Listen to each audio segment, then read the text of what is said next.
اور نصاب کامل ہے، تو یوں نہیں کریں گے کہ سونے کو چاندی اور چاندی کو سونا قرار دیں.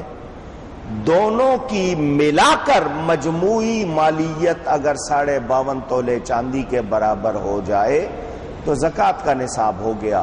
اب یہ کوئی کہے گا دیکھو جی سونا تو ہے 50,000 روپے تولہ اور چاندی تو ہے 1,000-1,200 یا اس کی ہے، تو میں اس کو جوڑتا ہوں تو وہ کہے کہ اس طرح تو نہیں ہو رہا. تو میں نے بتا دیا دونوں کو ملا کر 52.5 تولے چاندی کو بھی پہنچ گیا تو زکوٰۃ کا نصاب ہو گیا.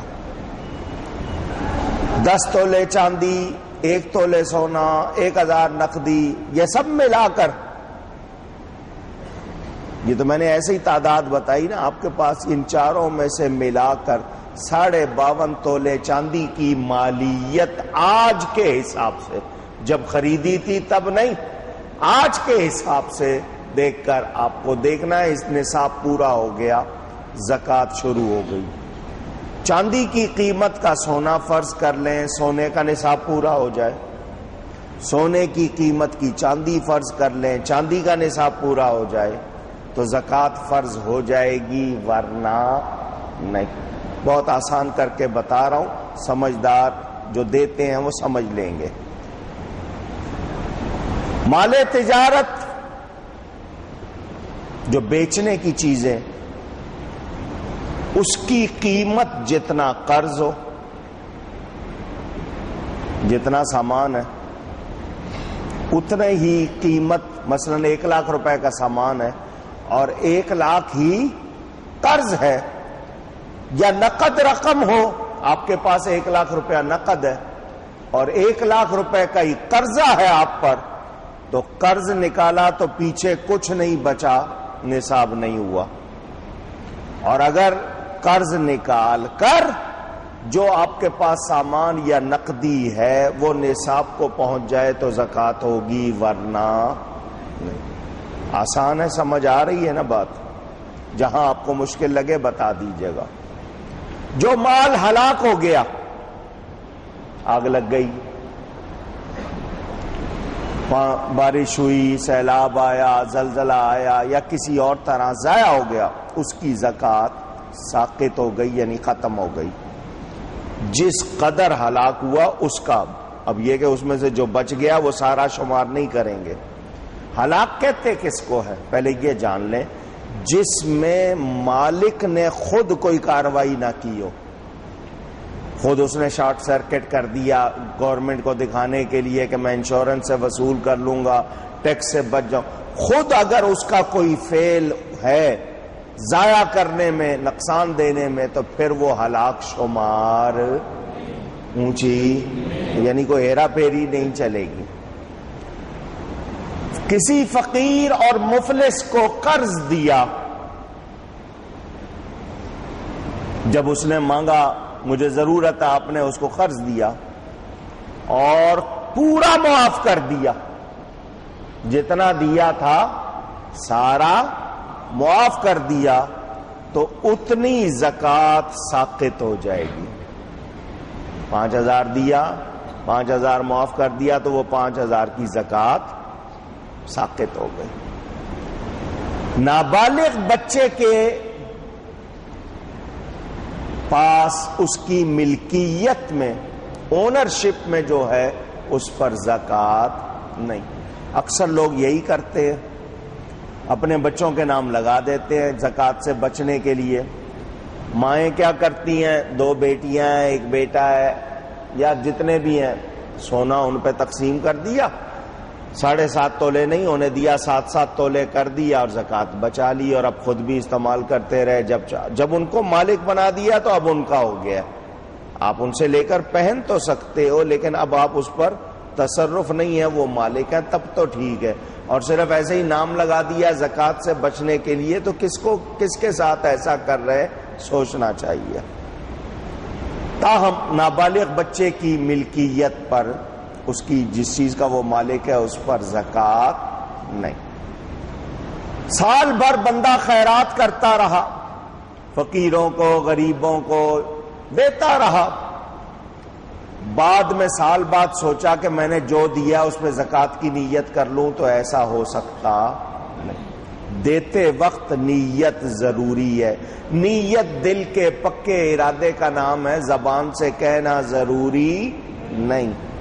زبان سے کہنا ضروری نہیں ہے، دل میں ارادہ ہے کہ یہ زکوٰۃ ہے تو ادا ہوگی. پہلے کبھی دے دی اور بعد میں کہا کہ نہیں وہ زکوٰۃ ہے تو ایسا نہیں ہو. غلہ، گندم، چاول، دالیں وغیرہ، کپڑا پہنے ہوئے یا بغیر پہنے ہوئے، سلے ہوئے یا بغیر سلے ہوئے، برتن استعمال شدہ یا بغیر استعمال کے آپ اگر کسی کو دیتے ہیں، فرنیچر ہے، سامان ہے، آپ نے کسی کو دیا ہے، تو آپ یہ ذہن میں رکھیں کہ اس کی جتنی قیمت ہے، مثلا ایک برتن آپ نے کسی کو دیا، آپ نے 100 روپے کا خریدا تھا، استعمال کیا ہوا ہے، تو آپ اس کو اندازہ کر لیں کہ میں نے کتنا استعمال کیا، اتنی قیمت کم کر دیں.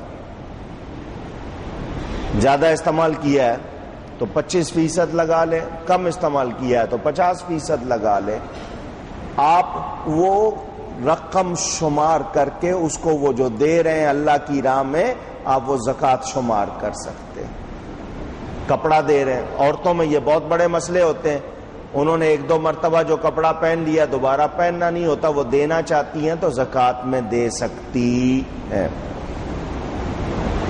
کپڑے کے حوالے سے یہ بات بتا دوں، 100 روپے کا کپڑا لیا، سلائی دی 200 روپے، تو وہ 200 روپے سلائی کے بھی شامل کر لو. اب کتنے کا ہو گیا؟ 300 کا. استعمال کی قیمت نکال لو، باقی شمار کر لو، کیونکہ وہ بھی آپ نے اس پر خرچ کی ہے. کھانا پکا کر کسی فقیر کو بلایا اور کہا بیٹھ کے کھا لو، اور نیت کر رہے ہیں زکوٰۃ کی تو ادا اونچی. زکوٰۃ کی نیت سے کھانا دے دیں، وہ بیچے، کسی اور کو دے، رکھے، اس کو مالک بنا دے تو ادا ہو جائے گی. لیکن کہیں گے یہاں بیٹھ کے کھا لو تو پھر ادا اونچی نہیں ہوگی. مالک بنانا شرط ہے. جس کو زکوٰۃ دے رہے ہیں وہ مسلمان ہو، صحیح عقیدے والا ہو، مستحق ہو، اس کو مالک بنانا شرط. اس کو تملیک کہتے ہیں، مالک بنانا. بغیر نیت کے ادا نہیں ہوگی. حساب کی مدت ہے 1 سال. آپ نے آج مثلا تاریخ ہے رمضان کی 14 تاریخ ہے، آپ نے 14 تاریخ کو اپنا حساب شروع کیا، اب اگلے سال کی 14 تاریخ کو آپ کا سال پورا ہو جائے گا، 1 دن پہلے ہو جائے گا. یہ ذہن میں رکھیں، اسی تاریخ میں یا اس کا آپ حساب لگاتے ہیں. 10 ماہ 11 ماہ گزر گئے تو آپ اس کو تقریباً سال ہی سمجھیں. مال تجارت جو بیچنے کی نیت سے لیا ہوا ہے، بھلے کہ جی قیمت چڑھے گی تو بیچوں گا، یا اسٹاک رکھا ہوا ہے، استعمال کے لیے لیا، بعد میں فروخت کا ارادہ کر لیا تو نہیں. خیال تھا کہ یہ ساری چیزیں جو ہیں لگیں گی، میں استعمال کروں گا، بعد میں ارادہ بدل گیا، فروخت کر دیا تو پھر زکوٰۃ نہیں ہے. ہاں، نقدی آپ کے پاس کہیں بانڈ کی صورت میں رکھی ہے، بینک میں رکھی ہے، کسی شکل میں رکھی ہے، وہ آپ کی ہے، اس پر زکوٰۃ ہے. زکوٰۃ کے پیسے نکال کر الگ رکھ لیے مگر ادا نہیں کیے تو یہ نہیں ہوگا کہ چونکہ نکالے ہوئے ہیں تو ادا ہو گئی. نہیں، جب تک مستحق کو دیں گے نہیں، مالک نہیں بنائیں گے، ادا نہیں ہوگا. مقروض، جس پر قرضہ ہے، اس قابل نہیں کہ قرض واپس کر سکے. آپ نے کسی کو پیسے دیے قرضے کے طور پر اور وہ اس لائق نہیں کہ آپ کے پیسے لوٹا سکے. آپ چاہتے ہیں کہ آپ کی رقم آپ کو مل جائے، وہ کہتا ہے میرے پاس ہے نہیں، جب ہوگی دے دوں گا، ہے نہیں، اور آپ پریشان ہیں. اتنے ہی آپ نے زکوٰۃ کے دینے ہیں تو آپ کہیں کہ میں ایک تو قرضہ میرا نہیں مل رہا واپس جو میں نے دیا، دوسرا میں زکوٰۃ اور دوں، میرے پیسے کم ہو رہے ہیں. آپ چاہتے ہیں کہ وہی رقم زکوٰۃ میں کٹ جائے. جو آپ نے قرضہ دیا ہے اور واپس نہیں مل رہا، وہ پیسے آپ کے زکوٰۃ میں